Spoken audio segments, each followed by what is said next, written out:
સમગ્ર વલસાડ જિલ્લામાં આવેલા તમામ મેડિકલ સ્ટોર્સ એની સાથે સાથે અમુક જગ્યાઓ જ્યાં કદાચ ગેરકાયદેસર મેડિકલ સ્ટોર અથવા દવાનું વેચાણ ચાલતું હોય તમામ એવા પ્લેસીસ પર ચેકિંગ હાથ ધરવામાં આવ્યું હતું। આજે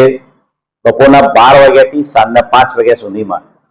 વલસાડ જિલ્લા પોલીસની કુલ 34 જેટલી ટીમોએ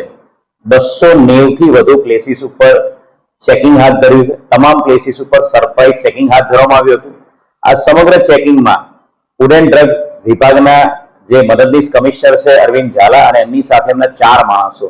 કુલ 5 માણસો ફૂડ એન્ડ ડ્રગના ઓફિસરની ટીમો પણ અમારી સાથે રહેલી હતી અને કુલ 290 પ્લેસીસ ઉપર ચેકિંગ હાથ ધરીને આ જગ્યા ઉપર જે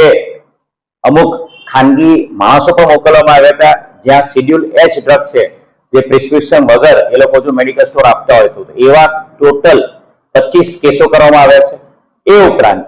જે મેડિકલ સ્ટોર ઉપર સીસીટીવી કેમેરાઝની જોગવાઈ કરવામાં આવેલી છે એ સીસીટીવી કેમેરા જે નથી મળી આવ્યા એવા 19 પ્લેસ ઉપર